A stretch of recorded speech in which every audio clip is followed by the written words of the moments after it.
Lunes 17 de julio, saludos señoras, señores, bienvenidos como cada día a este espacio, a esta revista de prensa. Vamos con nuestro habitual, con nuestro diario repaso a las informaciones que aparecen publicadas en los periódicos de Córdoba, Diario Córdoba, Diario El Día, Diario ABC. Nos acompaña hoy como cada lunes Francisco Pollato. Paco, bienvenido.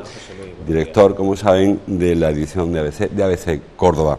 Bueno, lunes, temas distintos, temas de cada redacción, cada periódico va por un sitio. Vamos, si les parece, empezar por el decano, como es habitual, que se refiere a una estadística. Dice, la cifra de muertes en carretera se triplica en Córdoba en el año 2017. Hubo 5 fallecidos el año pasado, en primer semestre, 17 en este año 2017. 6 de ellos, dice, no hacían uso de los elementos de seguridad. Tráfico inicia hoy una campaña de control de las condiciones de los vehículos. Bueno, hablamos de estadísticas y además, afortunadamente, son datos pequeños, números absolutos, con lo cual es muy fácil que se disparen los porcentajes, claro. Sí, porque además en lo que llevamos de año hemos tenido la mala suerte, la mala fortuna de contar con 2-3 accidentes con más de un muerto. Concretamente, hace pocas fechas, el desgraciado accidente en el que moría una madre y su hija de 2 años, e incluso, bueno, el hijo salió la semana pasada de la UCI. Bueno, que duda cabe que siempre son malas noticias, ¿no? Los muertos por accidente en carretera. Es verdad que hay menos accidentes, pero en este caso, cuando hay más víctimas, pues los datos son más llamativos, y aquí hay que hacer hincapié indudablemente en que son pocas las medidas de precaución. Hace pocas semanas hablábamos también de la conducción, de la retirada de puntos del carnet. Yo creo que es poca nuestra concienciación como conductores y indudablemente los esfuerzos de la Dirección General de Tráfico en ese sentido son siempre elogiables y no cabe duda de que van a seguir poniendo hincapié, ¿no? Esto es una tarea de todos, por decirlo de algún modo. La inmensa mayoría de los accidentes mortales se producen por colisiones frontales, básicamente, con lo cual se produce en carreteras secundarias, vía secundaria, a excepción de del Kamikaze, sí, que es cierto que aquello fue una salida y iba por otro sitio, pero habitualmente se produce en esas carreteras. Es que hay más tráfico, quizás, se ha reducido quizás los hábitos y cogemos más caminos de pueblo a pueblo, porque realmente para Córdoba, para salir de la ciudad, hay autovía para todos sitios, para Sevilla, para Málaga, para Madrid. Bueno, yo creo que desde mi punto de vista hay varios factores, ¿no? Es cierto que de un tiempo a esta parte contamos con muchos más kilómetros de autovía en Córdoba que los que teníamos antes. La conducción en autovía es más segura, de hecho, estadísticamente hay menos accidentes que se originan en autovía. Sí. ¿Qué ocurre? Hay carreteras convencionales, que son donde más incidencia además pone la Dirección General de Tráfico, que han reducido su siniestralidad, pero hay otras que siguen siendo peligrosas en su trazado o porque tienen muchísima intensidad de tráfico. Prácticamente hace una fecha nosotros en ABC dimos una información en la cual se repartían casi al 50% esa siniestralidad, tanto las carreteras de titularidad autonómica como las carreteras nacionales. Es cierto que a mayor número de kilómetros de una carretera hay mayor probabilidad, claro, de accidentes y también la incidencia del número de vehículos. Pero al final yo creo que no podemos dejar pasar por alto el factor humano. Indudablemente es el que al final influye, porque en un choque frontal en una carretera convencional hay alguien que ha debido cometer una infracción, ha debido cometer una mala conducción, con lo cual el factor humano yo creo que es el vértice donde pivota todo lo demás. Es necesario que se mejore el trazado, que se tomen medidas de seguridad, que se repare el firme, que se hicieran toda esa autovía y todos esos proyectos que hay pendientes todavía, pero siempre nos quedará el factor humano, que es donde tenemos que incidir con mayor ahínco, ¿no? Hablando de carreteras, el diario El Día trae su portada, 5 columnas, pues una petición de la patronal de las empresas concesionarias o licitadoras de SEOPAN sobre la obra pública. Dice, las empresas exigen para Córdoba 1.125 millones de obras en obras públicas. La patronal incluye en su estudio casi una docena de infraestructuras prioritarias. El listado señala las autovías pendientes en la red o la red para abastecimiento de la ciudad. Es un informe que no aporta muchos datos, solamente hace quizá un resumen de los proyectos a medio o a licitar o por sacar a concurso. En la provincia de Córdoba habla de la Olivar y habla del desdoblamiento de Jaén. Quizás echamos falta la de Granada-Badajoz, ¿no? Sí, y yo creo que ese es el grueso más importante de carreteras que están por hacer y que son asignaturas pendientes de hace mucho tiempo. La autovía del Olivar son más de 200 millones de euros lo que queda por acometer solo en la provincia de Córdoba. Sí ha avanzado en estos últimos años en la provincia de Jaén, y en Córdoba se quedó todo frenado.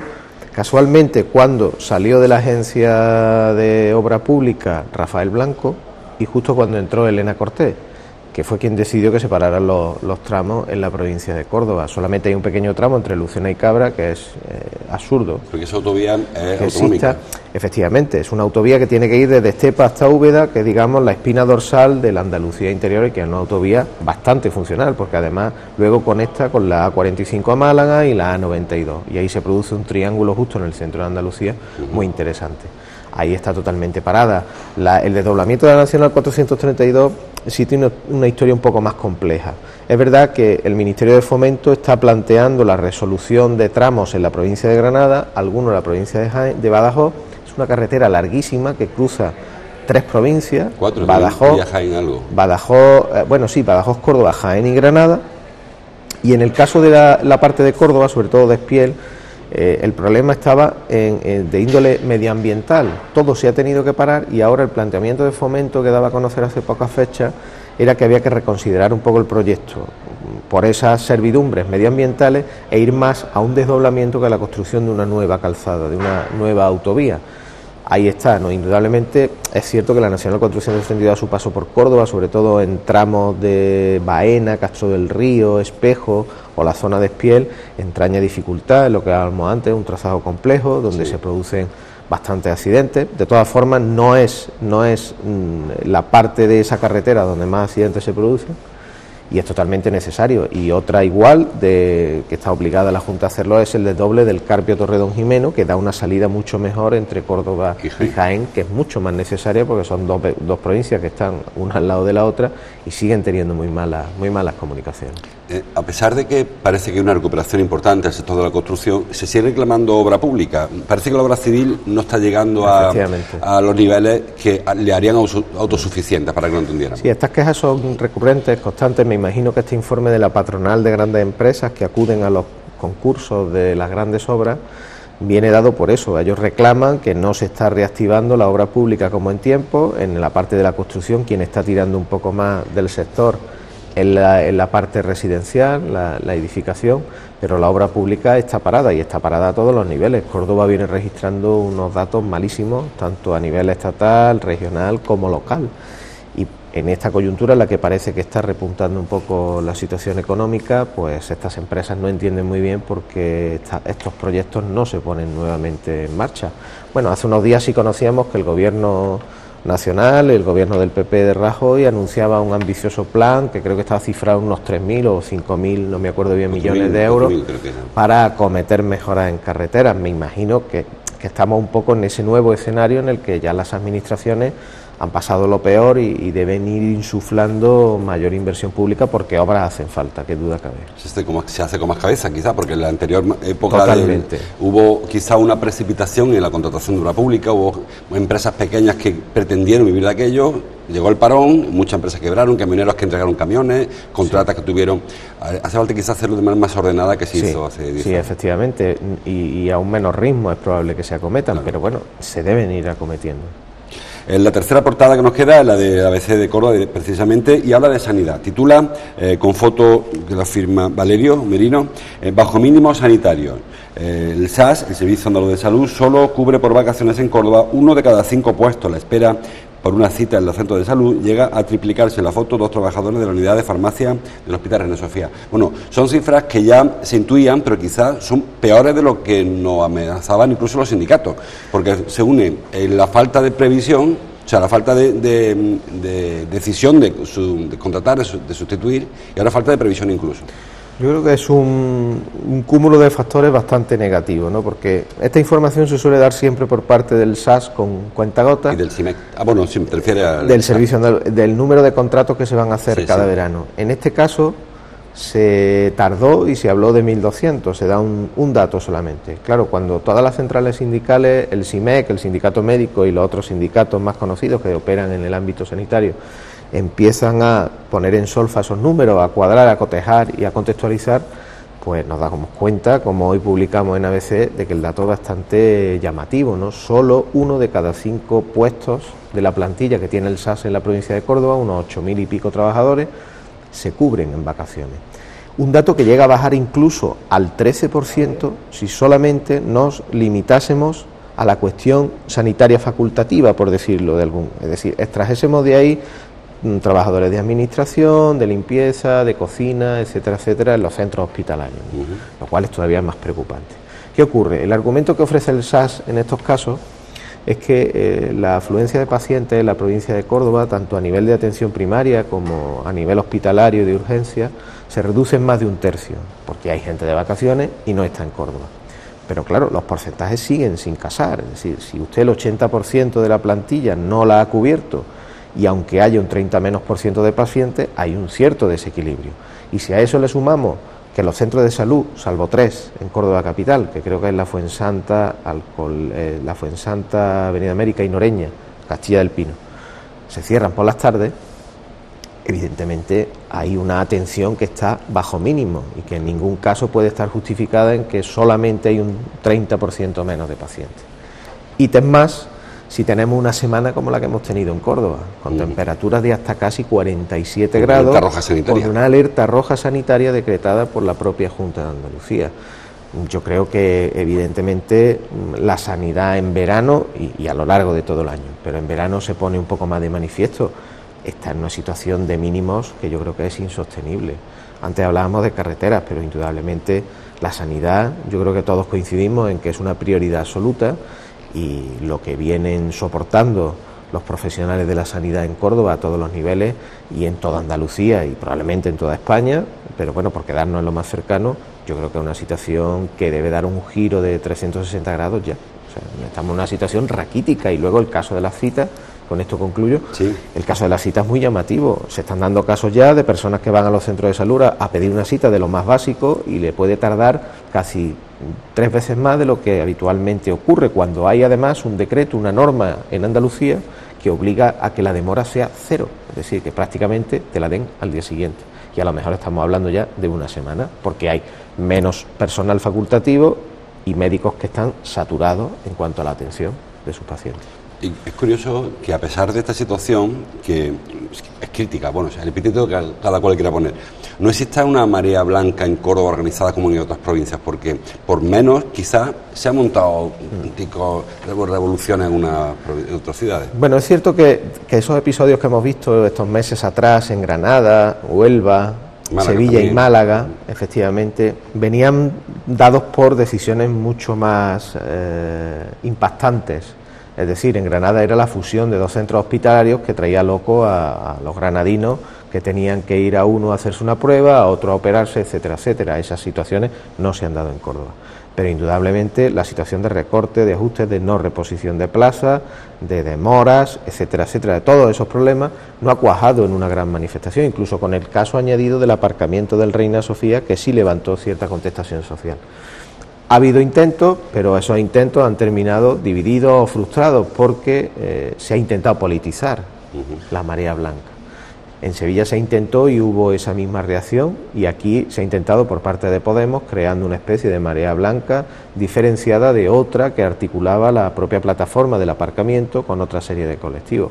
Y al final, pues digamos que la sangre no ha llegado al río, pero no ha habido una contestación contundente, sino sí pequeñas manifestaciones, protestas de los propios trabajadores a las puertas de los centros hospitalarios, pero no con la virulencia ni la intensidad que hemos visto en Granada y en Huelva y en otras capitales. Hay quien asegura que la reducción de la demanda asistencial se debe a la mala atención. O sea, que hay gente que dice, mira, no voy a ir al médico, estoy regularcete, pero sé las colas que me esperan, sé el lío que tengo, entonces casi prefiero. O sea, que casi una pescadilla. Hay menos pacientes porque es que los pacientes se impacientan. Y yo añadiría que también ha habido un repunte en los últimos años de las contrataciones de la sanidad privada. Todas las compañías que conocemos que operan en Córdoba pues están teniendo cada vez más clientes, porque en estos años duros de la crisis digamos que los usuarios han terminado recelando mucho del servicio que se presta en una sanidad que, ojo, hay que decir que es una de las mejores sanidades que existen, la sanidad pública andaluza y por ende la sanidad pública española. Hace poco hubo un baremo internacional en el que destacaba precisamente eso, que contábamos con una de las mejores sanidades que existe en el mundo. Eso no tenemos que perderlo de vista, pero nos debe hacer exigentes al máximo, sobre todo con situaciones como esta. Bueno, avanzamos. El diario Córdoba, el diario El Día, trae una foto también local, una foto de la procesión del Carmen, del Carmen de San Cayetano. Ayer fue el día de Carmen, como saben. Titula Una calurosa devoción carmelita. Cientos de cordobeses acompañan los pasos de la Virgen de San Cayetano, carmelitas descalzos, y la de Portanueva, Carmelitas Calzados, una foto que firma José Martínez.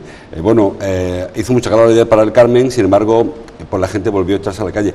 Había hace algunos años, hubo la Virgen del Carmen de Portanueva, que se echó al río, también se paseó. En Córdoba la tradición no es la Virgen Marinera, más de ir al Monte Carmelo que tenemos en Cayetano. No somos una ciudad costera y por ende no podemos ser de tradición marinera. Hubo intentos, de hecho este sábado creo que hubo un acto en el embalse de la Breña por parte de un club náutico, pero bueno, son pequeñas imágenes de la Virgen del Carmen. Y creo también hicieron algo. Efectivamente, y hace pocos años creo que a lo que te refieres es una actividad que organizó la Federación de Peñas de ir con una barquita al río, en fin. Bueno, manera de celebrar una misma festividad, pero evidentemente la tradición en Córdoba y un poco ese peso devocional lo tiene la Virgen del Carmen de San Cayetano y la hermandad que existe en Puerta Nueva. Y ayer, bueno, hubo muchísima gente para el calor que hacía a las 9 de la noche en Córdoba, que probablemente rondásemos los 35-36 grados, ¿no? Y el acompañamiento fue duradero durante un trayecto que además tuvo momentos muy bonitos por Santa Marina, con algún homenaje a Manolete, etcétera, etcétera. Bueno, sí, una tradición muy bonita la de la Virgen del Carmen, mucho más llamativa en aquellos sitios que tienen costa, pero que aquí conserva un pozo bastante atractivo, dado que ambas hermandades transitan por el casco histórico. Es curioso que las dos hermandades, los calzados, tanto la de Portanueva como el convento que hay allí en Santa Ana, pasan dificultades, ¿no? Porque los carmelitas calzados de Portanueva se iban a dejar el convento aquel. Creo que se han ido y que se ha quedado ahora otra congregación allí. Sí, bueno, están en esa línea en la que se están encontrando muchos órdenes, ¿no? Y algunos conventos en Córdoba. Ya vimos el caso del convento de Santa Marina, en el que se encontraba la imagen de San Pancracio. Santa Isabel, sí. Santa Isabel, y bueno, y hace poco ha sido la noticia del convento que hay en la plaza de las Toblas, si no me equivoco.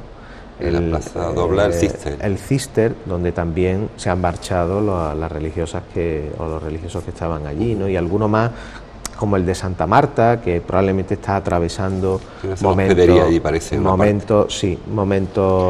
críticos. No ha sido el caso de Santa Cruz, donde se ha convertido en un pequeño hospedaje y se ha hecho el museo de los patios conventuales. Es una lástima porque en Córdoba hay un patrimonio conventual maravilloso, hay auténticos tesoros escondidos, tesoros desconocidos para el común de los mortales, y que se van a ir perdiendo. Nosotros precisamente este domingo en ABC hacíamos un reportaje del repunte que está habiendo de oferta de venta de casas señoriales en Córdoba, precisamente por el alto coste de mantenimiento que tienen, por las herencias fallidas, porque ya las familias no quieren hacerse cargo de ellas, y entran un poco en una bolsa en el cual es también difícil de colocar, porque el único interés puede ser un millonario caprichoso que busque valor añadido, o el uso hotelero, o turístico, que tampoco es que sea nada fácil, ¿no? Porque estamos viendo que suelen ser edificios protegidos en la mayoría de los casos, con mucha servidumbre, y bueno, debe tenerlo muy claro la cadena para invertir, como ha hecho en el caso de Santa Isabel. Yo decía esto, se haga con la cero de los conventos, porque es curioso que al mismo tiempo que la devoción del Carmen está en la calle, la devoción religiosa de este tipo con esta aplicación, ¿no? de las clausuras o del sacrificio de las personas, se trocan, ¿no? O sea, que y está en crisis, evidentemente. Está muriendo la mayoría de las religiosas, no hay una renovación interna en España, sino que estamos viendo que hay muchas religiosas que vienen de otros continentes, que son las que, bueno, acaban sosteniendo esos conventos. Digamos que la tradición de puertas para afuera, la tradición extramuros, se conserva o aumenta, eso me refería. Pero esa devoción intramuros está auténticamente en crisis y con problemas serios, porque al final acaban rebotando hasta en las propias diócesis para hacerse cargo de patrimonio ingente o el mantenimiento de unas órdenes que es ya imposible. Claro, quizás habría que remozar sobre todo el servicio contemplativo, porque cuando las órdenes son hospitalarias o son órdenes que se dedican a la asistencia de ancianos o con guarderías, sí que funcionan, porque hay devoción, sigue habiendo vocación y sigue habiendo muchas personas, hombres y mujeres, que quieren entregar su vida a una causa. Quizás lo que está un poco antiguo es lo de la clausura, lo de encerrarte en un convento a rezar. La vida contemplativa en la vida de hoy indudablemente es casi como una raya en el agua, por la propia concepción, si me permite, filosófica de lo que supone una cosa frente a la vida que tenemos cada día y vivimos e intentamos disfrutar, parece como cosas de siglos muy distantes, ¿no?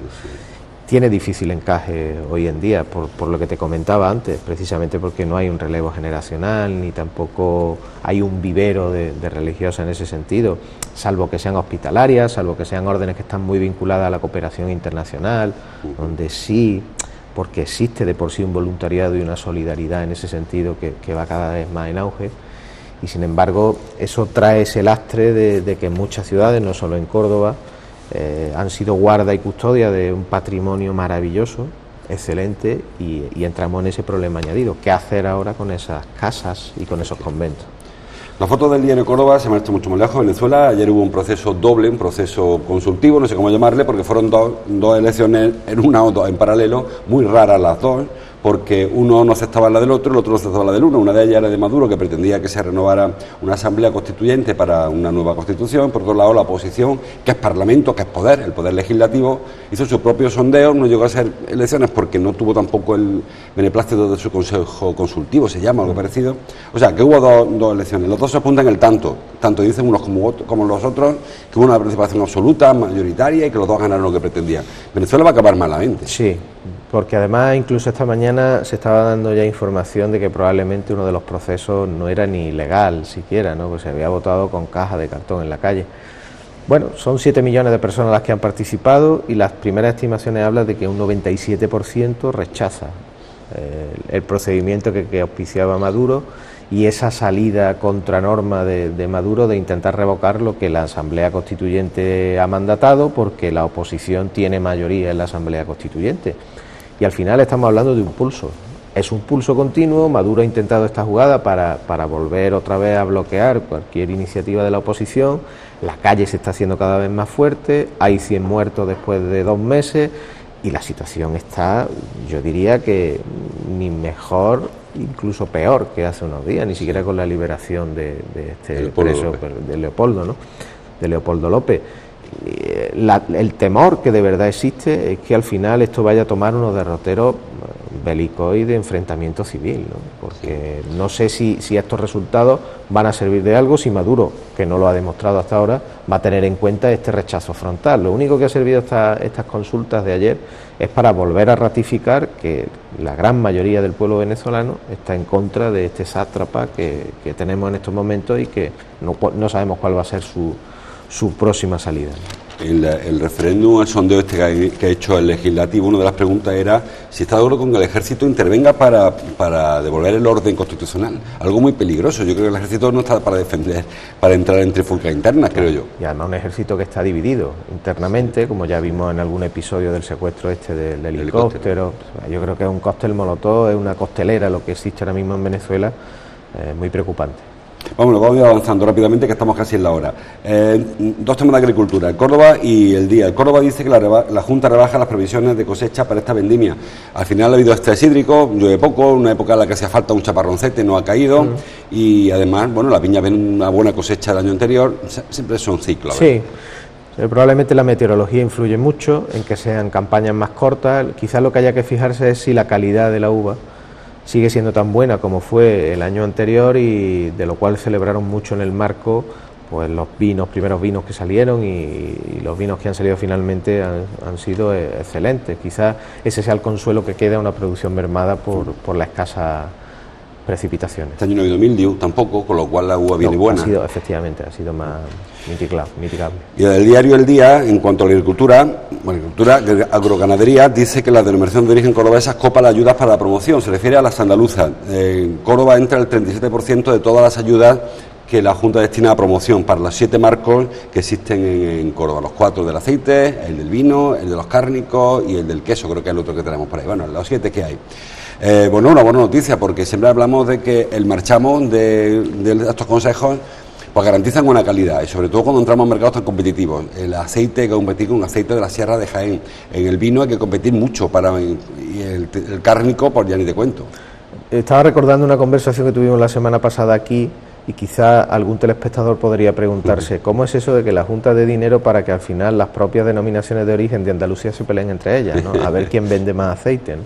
No parece muy lógico, pero indudablemente esa es una de las funciones que tienen los marcos reguladores, ¿no? Y en este caso lo que hay que pedir es que el esfuerzo sea poco y cada vez se aumente para el trabajo de promoción de los sellos de calidad, que es fundamental.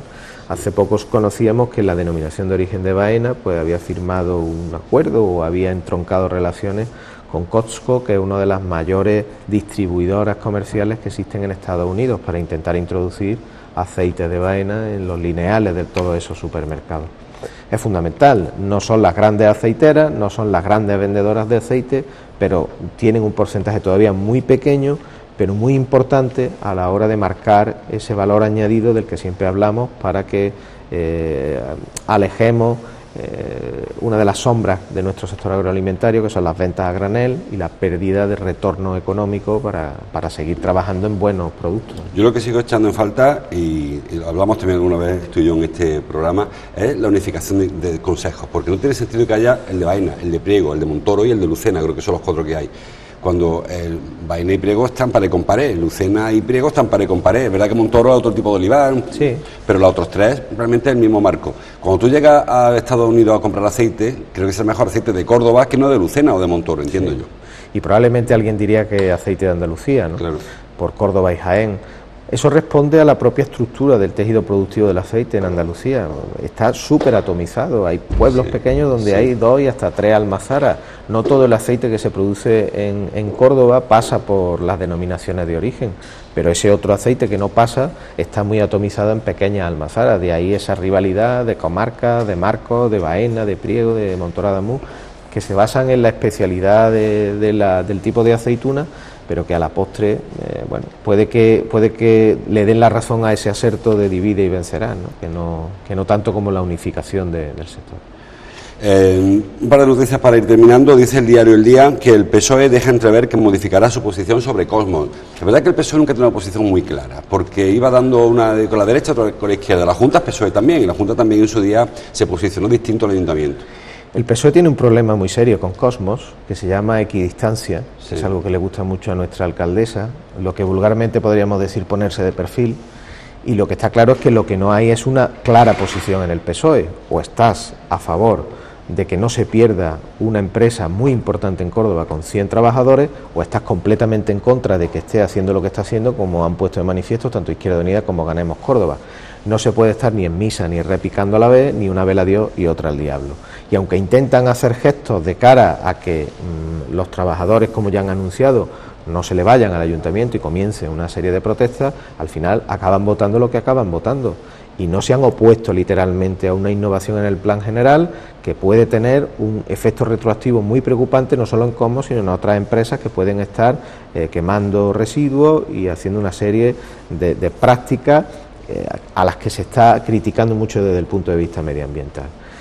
Y digo más, tampoco ha sido valiente a la hora de, en este asunto concreto, y esa es mi opinión personal, habernos puesto sobre la mesa 1 o 2 informes científicos diciendo si verdaderamente hay riesgo o no hay riesgo en lo que está haciendo Cosmos. Yo he hecho eso en falta en esta polémica. O sea, lo primero creo que debería haber aclarado a la sociedad cordobesa si aquí hay peligro o no hay peligro. Y si hay peligro, actuemos en consecuencia. Y si no hay, vayámonos a otra cosa. Pero eso tiene el margen de cualquier licencia. Es decir, si una empresa cometa una actividad peligrosa, que tenga licencia que no la tenga, da igual, se interrumpe inmediatamente. Lo que no se puede hacer es el contrario, usar la potestad que tú tienes de autorizar determinadas actividades para hacer política. Y el PSOE tiene un serio problema también, porque ya los sindicatos se están poniendo un poco beligerantes en este asunto. El aviso de UGT es bastante serio. Oiga, dejen de jugar ya con este asunto y vamos a lo importante, ¿no? Comisiones Obreras también lo ha dicho. Y la Junta de Andalucía, además, ha autorizado esa actividad en Cosmos. Otra cosa es que el ayuntamiento tenga la última palabra con la licencia que no le va a dar y con toda esa arquitectura de planeamiento que está montando para que se tenga que ir prácticamente de Córdoba, porque en la campiña una empresa ahora mismo no puede acometer un traslado de esa magnitud a otros suelos que, bueno, vaya usted a saber si los consigue, a qué precio y cómo. Bueno, vamos a avanzar. Dice, ¿dónde lo he leído? El diario ABC, precisamente. Pedro García sigue su pulso contra la hostelería. En general hay explotación. Dice el diario ABC que dijo, creo que sí que lo dijo, en Onda Guadalquivir, creo que se llama, ¿no? En Onda, emisora de radio aquí que hay en... Sí, creo que se llama Radio Paradigma o algo así, ¿no? ¿Así? Es una emisora que está ubicada en el Centro Social Rey Heredia, bueno, sí. Una emisora como tantas, evidentemente. en la que tiene un programa cada sábado por la mañana, y bueno, y a Pedro García le gusta un poco ir allí a cuidar a la clientela, ¿no? Y a lanzar mensajes que están muy bien estudiados de cara a ese electorado, ¿no? Lo que ocurre es que a veces, como sabemos, la incontinencia verbal de Pedro García es casi infinita, ¿no? Y en este caso, pues el ataque a la hostelería, con quien ya mantiene un pulso en otros frentes, es casi total, ¿no? Porque hablar en general de explotación, bueno, pues alegremente, sí, no sé si dispondrá de datos que puedan confirmar que efectivamente es así, e incluso llegar a decir, como ha dicho, que se van a encargar desde el ayuntamiento de repartir la riqueza que genera el sector hostelero y hotelero. Creo que son frases a tener muy en cuenta dado el contexto en el que estamos ahora mismo, ¿no? Claro, quizás este hombre tiene un problema de diferenciar su situación institucional de su situación política o de sus distintos roles, ¿no? Yo es que creo que tiene muy claro su estrategia, su cometido político, su estar en las administraciones. Él sabe que su objetivo es ser alcalde de Córdoba a través de una candidatura unificada que respondería a Unidos Podemos, porque entiende que puede estar por encima del PSOE en voto electoral, lo que ahora sería el 4 más 4, 8, por encima de los 7 concejales del PSOE, y a eso van dirigidas todas las butades y todas las frases extemporáneas que estamos escuchando en últimos tiempos, que es cuidar ese electorado, porque en ese electorado es en el que se basa. Él no gobierna con un sentido de responsabilidad para todos los cordobeses, piensen de una manera o piensen de otra. Vamos a ir terminando, también tras ABC. Dice, más de 500.000 autónomos han tenido que cerrar en la última década por la morosidad. Es curioso, porque al mismo tiempo que ocurre, se da esta cifra, Lorenzo Amor continuamente habla de que cada vez hay más autónomos. Quizás que hay mucha gente que se mete autónomo sin vocación o emprende sin vocación, por obligación, con proyectos que no son del todo, tienen garantía. Yo te respondería que volvería a lo de los accidentes, el factor humano. Es cierto que en los últimos años se han generado una cantidad de millones de créditos por parte de las administraciones, del gobierno sobre todo, para pagar precisamente las deudas que había en los ayuntamientos, diputaciones, con los autónomos, ingentes. O sea, eso ha solucionado muchos problemas de autónomos y pequeñas empresas. El problema es que en esta situación que hemos vivido de crisis, ha sido toda una pelota que ha ido engordando y comiéndose a cantidad de autónomos, porque al final esto es una interconexión en red. Si uno no le paga a otro autónomo que a la vez le está sirviendo, claro, estás matando a este autónomo que además deja de pagarle a otro autónomo, y entonces es una cadena de impago mortal. Y si tarda el dinero que se les debe a los primeros en llegar, pues todavía esos problemas se acucian más, ¿no? Y acaban como con esos datos, ¿no? Pero es cierto que ahora mismo, como tú decías, parece que chirría que una de las vías de generación de empleo que hay ahora mismo más importante es precisamente el autoempleo, ¿no? Sí. Los autónomos, ¿no?, a los cuales se les están poniendo facilidades, se ha generado una ley de autónomos muy importante y que es la vía de crecimiento del empleo. Pero claro, falla la otra parte, ¿no?, que es la liquidez y la solvencia de estas personas. Un minuto para el deporte y un minuto ya que está María Ángeles esperándonos. Wimbledon, allá ganó Federer, antes de ayer ganó Garbiñe, incluso un chaval, he leído por ahí, no sé dónde lo he visto, sí, Alejandro Davidovich, que es malagueño, aunque tenga ese apellido, el primer jugador junior que gana, español, y junior que gana el Wimbledon. Bueno, parece que Wimbledon, que tan mal se ha dado siempre, ¿verdad? Pues una magnífica noticia, sobre todo para Garbiñe, que viene siendo una jugadora un tanto irregular, pero es cierto que, como ella misma ha dicho, se ha convertido las grandes citas, como Roland Garros, que ya ha ganado uno, y ahora Wimbledon, en su piedra de toque, ¿no? Parece que ha ganado en concentración en los últimos tiempos como jugadora. Es muy joven todavía, yo creo que tenemos que esperar muchos más triunfos de ella.